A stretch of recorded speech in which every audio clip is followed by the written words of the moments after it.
Welcome back to an obscure tour at the edge of the internet. I am your host, the Nameless Tour Guide, and today we will be ringing the first bell of awakening. But before we do that, I just want to bring up the blue tearstone ring, which we mentioned in the last episode as belonging to Priscilla. And that blue tearstone ring is found here, looking over the basement, the things in Lordran that the people just wished to forget about. And it was guarded by a black knight who stood here with a sword and a shield. And this is all here because Priscilla didn't forget about the people in the basement. She looked over Lordran and she wept for those below. And we can see that by a design element that can only be seen from this vantage point, from this crow's nest. And that is a seemingly random body of water below this podium. But now that we know the nature of Priscilla, we know that this pool of water isn't random. These are the blue tears Priscilla cries that washes away the toxins of the world. And Priscilla weeps for all those below. She weeps for the daughters of chaos. She weeps for the witch of Izalith. She weeps for Astora and her daughter, the queen of Astora, Velka, who was the mother with child, the remains we found down below. And she also weeps for the everlasting dragons that Gwyn locked away. Notice how the ramp leading down to Priscilla is slightly inclined. Now that we know the nature of Priscilla, the Dark Moon goddess, Velka, the goddess of sin, and Menace, the blacksmith deity, the three main characters of the Dark Souls series, a lot of things in the world that seemed innocent enough start to really come into focus and reinforce these ideas all the way along.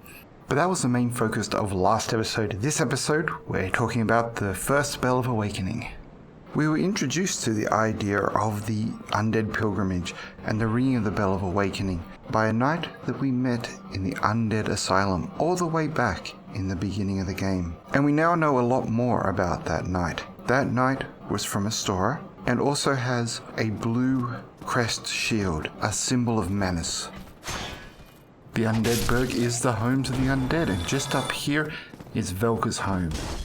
This is the symbolic representation of Astora. And here inside of Velka's home, we find two hollows, both wielding the battle axe. This is a symbol of menace, but also the battle axe is a labrys axe that has been split in two. These are the two primordial serpents, Framp and Calf, who have been split in two.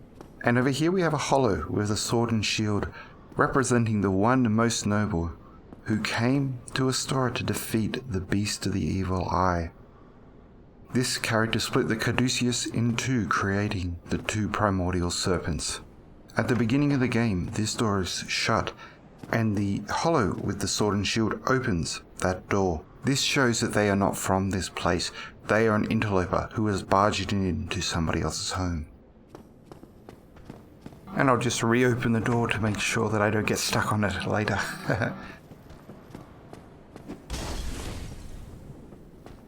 And here is another important piece of detail. Just notice here on this door frame, this bloodstain is colored red. This is another balcony that overlooks the basement. And situated on that balcony is a hollow who is hiding in the other house. When we enter that other house, this hollow does not make itself known until we trespass down into the basement, and then it becomes enraged and tries to attack us from behind. So as we descend into the basement, notice we have another blood stain here, another red blood stain. And also remember that the enemies that we fight in the basement all do bleeding damage. The wild dogs, the wily thieves, all of them inflict bleeding damage, which is different from the poison damage that is mostly within Astora, or the depths. And now notice this pile of bodies here that have been set alight. It is a bonfire made out of people. Now, if we look off this ledge, we can see that there is a staircase that leads up and around to a sealed passage that leads into the lower Undead Burg. And if we look directly below us, we can see there are the remains of a staircase that just stick out of the wall here.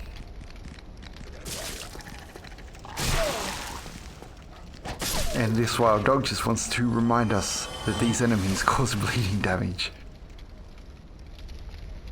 Returning to the staircases, at first this looks like a mistake, but it's in fact intentional. The artists of Dark Souls spend a lot of time thinking about how the ones that came after built upon the ones that came before. And this orphan staircase is the remains of a pathway that led up the cliff from Astora when it was the great city below Anolondo. And those from Astora who were chosen would climb these stairs to the bridge above, cross the ravine to the Undead Parish, and there they would attempt to ring the Bell of Awakening and find out their fate. And this is what the Elite Knight in the Undead Asylum is talking about when he says the story of the Undead Pilgrimage is one that is told in his family. He's telling us that this is a tradition, generations old. The fate of the undead is not specified by the Elite Knight because it was unknown. The undead learned their fate when the bell was rung. Here we are just below the top of the watchtower, and here is the bridge which crosses the ravine to the Undead Parish, which is now guarded by the Red Drake. And over here we have Solera of Astora, the Sunlight Warrior. And of course his armor is different to that of the Elite Knights, as he comes from the era of Astora after it had been cleansed by Priscilla. He has made this armor of what was left in the depths. Now, just to bring back the idea of the Elite Knights being constructs, and this is one of the parts where the concept becomes a bit frustrating. Is Solera of Astora a construct or a human? I have not been able to find a good answer to this question, but maybe this ambiguous nature of Solera may be part of the message of Dark Souls, as in, does it even matter in this world if he is or is not a construct of Manus? But if he is a construct of Manus, what we're seeing here is a Pinocchio trope. Solera of Astora wants to be a real knight, like those who came before. He wants to go on his hero's journey to learn what it means to be a Sunlight Warrior, just like he has heard about in the depths. He has a mission to participate in Jolly Cooperation so that he can get himself to the Bell of Awakening and discover his own fate. And now that we've tricked the Red Drake from coming down from his perch and running underneath, we find ourselves in the Undead Parish. Now, some of you may have wondered why I call the church at the very top of this area the Undead Church and not the Undead Parish. It is because the parish is a collection of several churches. This is one such sacred area, and then there is the Undead Church, and there is of course the old church in the woods. The Undead, the name the Undead Church also comes from that tapestry map that I talked about many episodes ago. Now, on that same tapestry map, this area is marked with a series of question marks. The creators were not going to tell you what the name of this place was, though we will learn later that this name is called the Sunlight Altar. And in the Sunlight Altar we find a statue of Priscilla with Velka, the same statue that we found above in the Undead Parish. So this was the bridge that crossed the ravine to this Undead Parish, to the Sunlight Altar. And if we look at the corpses here, beyond the corpses of the Hollow Knights that were killed by the Red Drake, we have one very decayed corpse over here, and that corpse carries a claymore. And then if we look over here, we see a Boldor Knight. Many different generations crossed this bridge on a sacred pilgrimage to the Undead Parish. But the tradition of the pilgrimage started in Astora, and those elite knights of Astora would cross this bridge and they would be greeted by the image of Priscilla holding Velka, their queen. The statue of Priscilla and Velka sits within a basin of water. This is what greeted the pilgrims as they arrived here in the Undead Parish, and that was because this was the reason for the journey. The Knights of Astora were keeping the waters of Priscilla at bay by taking part in this pilgrimage. And once they reached this statue, they would then ascend the steps up to the Undead Parish. But as Dark Souls fans, you're probably more interested in what lies behind this door over here, the actual Sunlight Altar. The altar here was not part of the original pilgrimage, it comes much later. And this area is the most contested in Lordran. A hollow has dropped the gate, stopping anyone from descending from above to visit the altar. It is guarded now by Hollow Knights on the bridge, trying to stop any future pilgrims, and the Red Drake, oblivious to those knights, rains fury down on any who approach.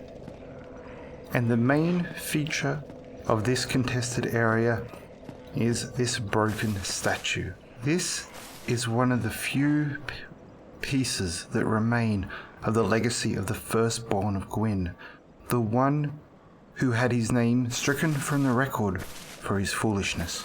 And notice the spear weapon that this statue holds. The spear is the chosen weapon of the firstborn. The broken statue also has these white flowers on them.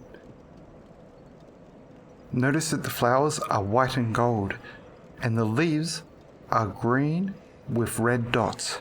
It is as though these flowers have wept red tears. And these flowers are different from the white flowers that we saw on the grave of Havel the Rock. Those were white and purple. They were flowers that represented Priscilla. Now you probably want to know the story of the Sunlight Altar. Unfortunately, it goes fairly deep and we don't have all the information we need yet to talk about it fully. Just notice those details and we will definitely return to it later. Returning to the Undead Parish, it's not just a collection of churches, it's also a collection of symbols of the gods that weren't specifically worshipped here. So down here, the way we originally came to the Undead Parish underneath the bridge, we see a symbol of Velka. Here we have a sewer grate. Going down and below were the 3 rats, black rats that ambushed us, a symbol of Astora. And here we have an upward spiral, and when we get to the top, those who have played the game may notice this symbol resembles something that we see in Enolondo, the elevators there. And at the very top we find ourselves a black knight wielding the great sword, a symbol of Gwyn.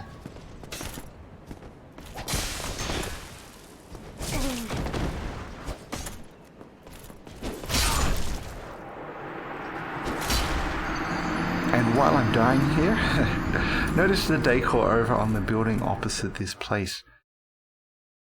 An arrow that looks like it's coming from a bow.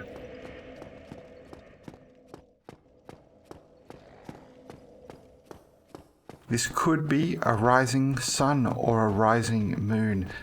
This is a symbol of Gwyndolin.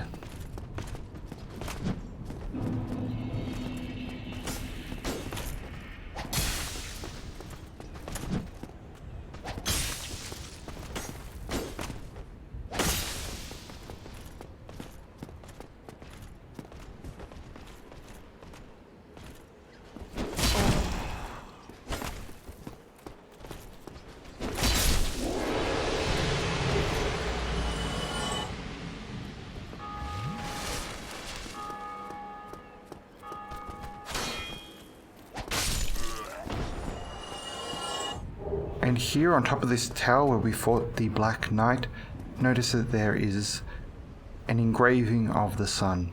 Also notice that in the Undead Parish, this is one of the highest places that you can get to, apart from the Bell of Awakening above it all. And also notice that this looks very much like Lloyd's talisman, a symbol of the Way of White. So in this one section of the Undead Parish, we see the cycle of the fire. Below, we have Astora with Velka, who harvests the dark now that Nito no longer does that from the dead.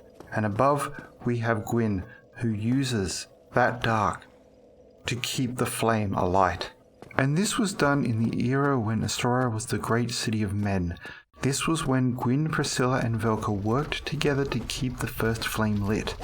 And in this time, exceptional heroes were sent on a pilgrimage to ring the Bell of Awakening and to discover their fate. Now let's just see if I can catch this here. Hopefully you can see that on the reflection of the mud. Notice that the reflection is blue. The ground is reflecting a moonlit sky, and this happens all over Lordran. In the Undead Burg you'll see this as well. Wherever the floor is wet, you can see that the sunlight is an illusion.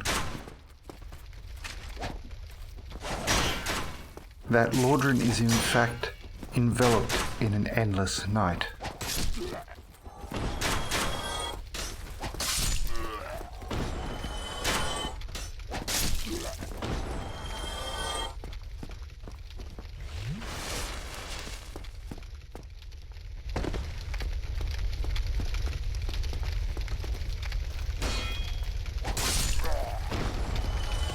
So now let's head back down into this area that we passed through when we originally arrived in the Undead Parish and the gate was closed on us as we approached.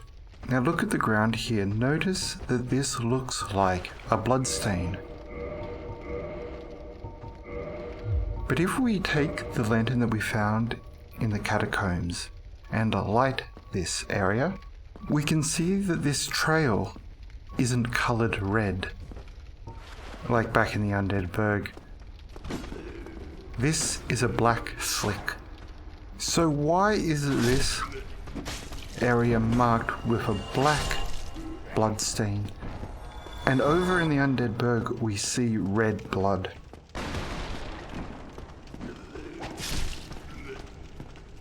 If we have a look around this area, we see that there are a bunch of seats and tables, just like we saw at the very top of the depths. That was a kitchen. And also quickly over here, remember, this is where we found the mystery key that unlocked the cell of Night Lord Trek of Kurim.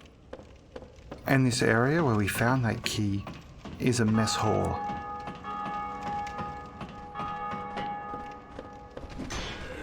This is where hollow soldiers come at the end of the world to feast upon the humanity of others. And who are these others? They are the heroes, the fools with more humanity than they know what to do with. What we are seeing in this mess hall is the story of pilgrimage in Lordran. In Astora, Velka, goddess of sin, would pick those that had accrued the most humanity and send them on pilgrimage. And then, in the Undead Parish, they were tested. And if they failed the test, they were feasted upon.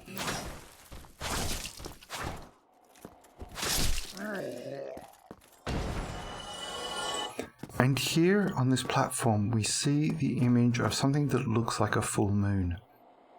Behind this Boldor Knight, this is a symbol of Sif the Scaleless, and this connects the Boldor Knights to the Way of White under Sif the Scaleless.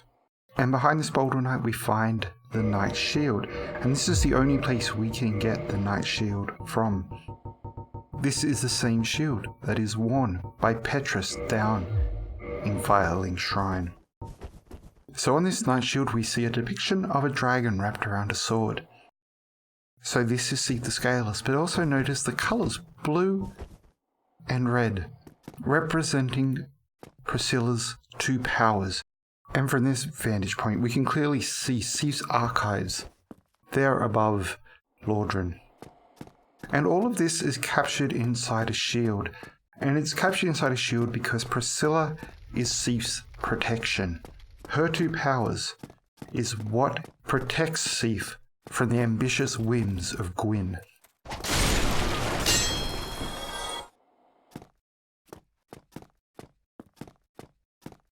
The positioning of that hollow soldier just back there seems rather random, positioned in front of 3 empty food barrels. But as we start to piece together the story of the Undead Parish, we can see that it's not so random. The Way of White promised salvation to the people of Lordran. They promised an escape to the outside world. Humanity is what keeps us grounded to this version of Lordran. And so those who still have faith in the Way of White, whatever that happens to mean to a hollow at this point, can be convinced to give up their humanity. They can be convinced to be placed in a barrel until the person's soul has faded and all that is left is their humanity. And when that extraction process is done, are those people freed? No, unfortunately, they simply become a sprite of humanity. Something that can be devoured by a hollow knight or a chosen undead or anyone else who comes along and desires the benefits of humanity. That poor soul becomes the fuel for another person's story. And that's what happened in the era of Astora as well. The chosen were brought here to the Undead Parish, where they were stabbed in the back. Here at this altar originally, before the statue of Priscilla, before the reliefs that represented Ulasil, before the doves, there was simply this stone altar, looked over by a firekeeper, or whichever priestess or priest took the role of the firekeeper in that era. And on this altar, we see an image of a cow and we see an image of a sheep. Those heroes chosen in Astora were the cattle that the world feasted upon.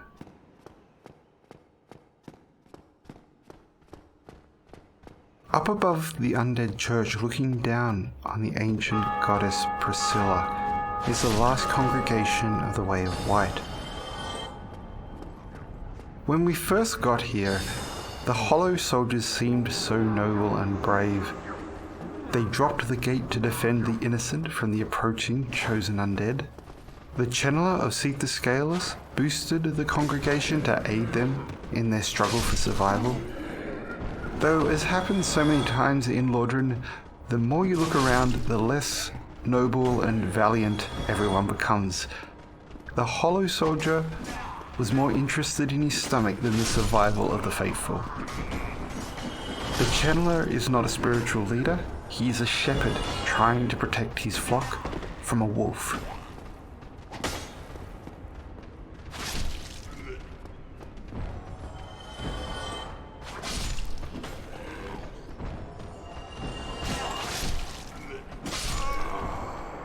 And sometimes they are successful.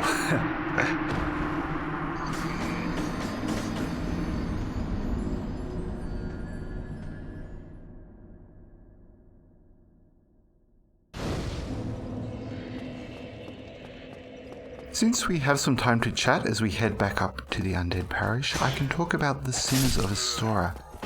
Those few bad apples in any community that need to be taught a lesson. What did it mean to be a sinner in this era?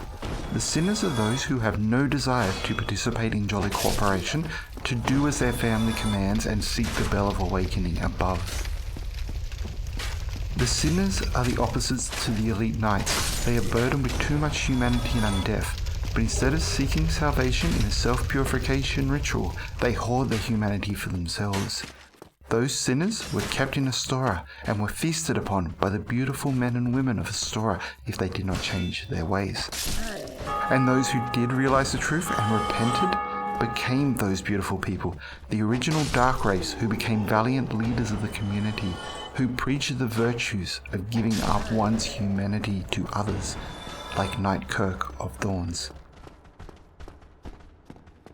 So as we fight through the faithful here, let's talk about the summons that we could have chosen to assist us in the battle with the gargoyles. We could have chosen Solaire of Astora, and the reason he wishes to assist us is because he is on a similar pilgrimage. He needs to ring this bell of awakening so that he can discover his fate.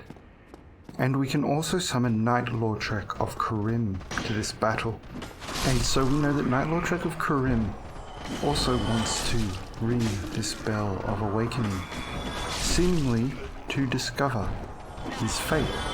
So this is another random clue to the nature of Knight Lordran, and we will put that on the pile with all of the other scattered clues that we've acquired so far.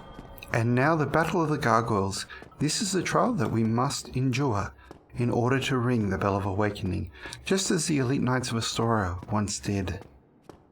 And every battle has a theme, and the theme here is the Eaters of Dark. and using the visual language that we have built up over these dozen or so episodes, along with the story elements we have covered, should make identifying these characters fairly easy. Also, if you've only played the Prepare to Die edition of the games like myself, there is a cool new addition in the remastered version, and it is in the cutscene we're about to see where the gargoyles descend from the tower. It was so quick I had to go back and check in the Prepare to Die edition just to see if I missed it all those years ago, and I found that it wasn't there. With this new element plus the bonfire down the catacombs and the dark behind the undead church here, I'm completely going back on what I said about the shield in the Undead Burg. That redesign wasn't a missing file or something. The team behind this version definitely wanted to add and tweak some things to try and make the story clearer, and I think that's awesome. After all this time, the creators of Dark Souls are still willing to add some extra detail to their games. And as a fan of the lore, this has me really excited, as now I'm not quite sure what to expect along the way. Hopefully my theories hold up with whatever new elements the team have added, but we'll see about that when we cross them, I suppose. But anyway, keep an eye out for the change in the cutscene, and we'll talk about that change during the battle.